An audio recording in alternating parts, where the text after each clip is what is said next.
네, 인천 남동구 예술로 192 번길 31번지요. 한번 볼게요. 규모가 꽤 있는 건물이네요. 보자마자 한숨이 나옵니다.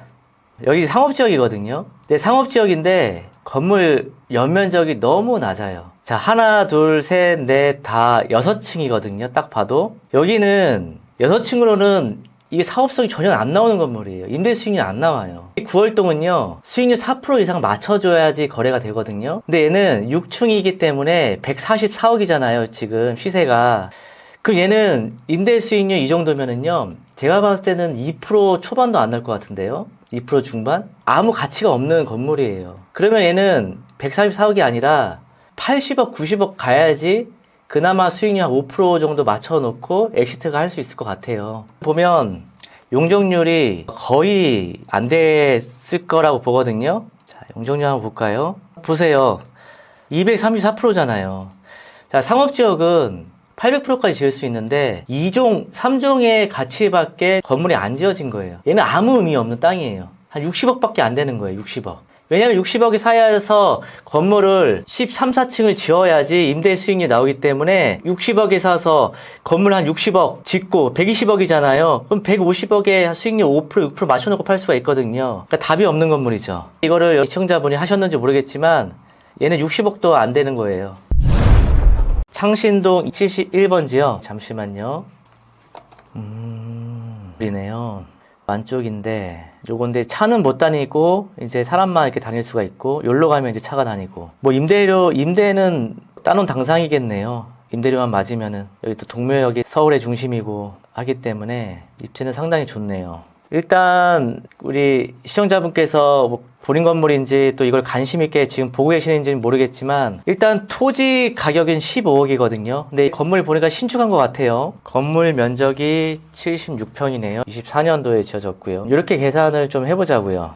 토지 시세가 15억이 나왔거든요. 그러면 15억이면 대지가 29평이고 토지 감정가가 15억.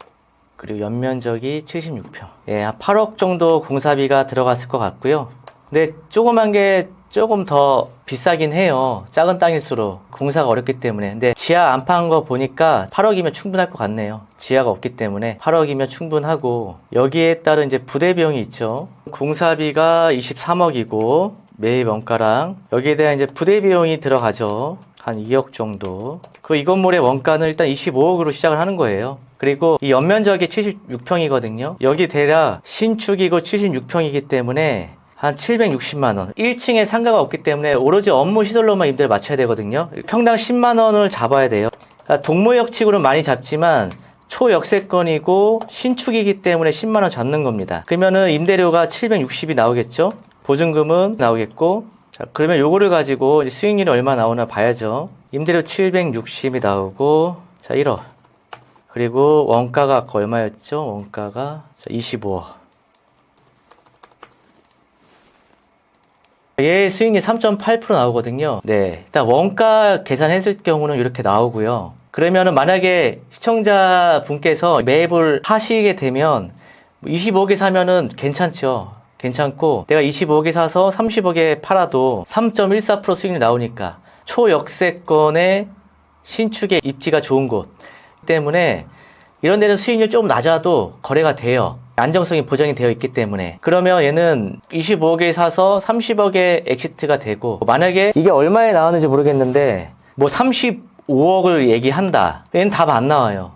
2.7이면 좋은 입지고 신축이라서 나쁘지 않은 금액이지만 나중에 못 팔아요. 40억에 하면 더 떨어지니까 못 팔아요. 여기는 업무 시설이 의도인 거 없기 때문에 임대료 올릴 수 있는 거는 한계가 있거든요. 연면적도 낮고. 그래서 만약에 시청자분께서 사신다 그러면 25억이면은 뭐 충분히 사실만 하고, 만약에 30억이면 내가 나중에 팔 때 봐야 되는 거죠. 저라면은 안 사죠. 30억에 샀는데 35억이 못 파니까, 팔기 어려우니까. 이렇게 접근하시면 될 것 같아요.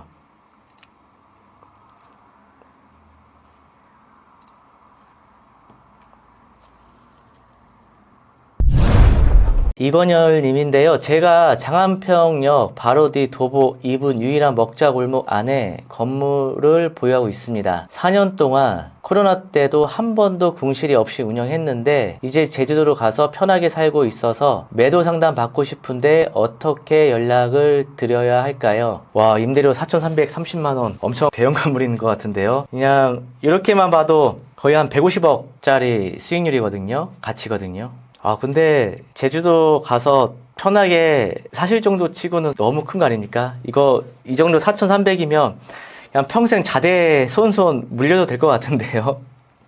관리가 좀 그러시면 관리 업체에다가 맡겨놓고 제주도에 가셔서 그냥 먹고 사셔도 저 좋지 않나요? 나중에 후회할 수가 있거든요. 또 연세가 어느 정도 되셨는지 모르겠지만 또 이렇게 팔아서 정리했다가 또 나중에 다시 사시는 분들이 대부분이세요. 왜냐하면 돈을 은행에 넣어놓으면 예금금리 너무 낮고 남과 또 비교하게 되더라고요. 나는 이렇게 해서 저 사람은 또 저만큼 벌었어. 그러니까 이게 사람의 욕심이 끝이 없잖아요. 나중에 이게 후회하게 되더라고요. 부동산을 이렇게 정리하고 아무것도 안 하면 다시 투자하게 되고 그럼 그때 가면 것들을 좀 많이 놓치게 되니까 파시고 휴양하시는 걸 저는 비추천드립니다.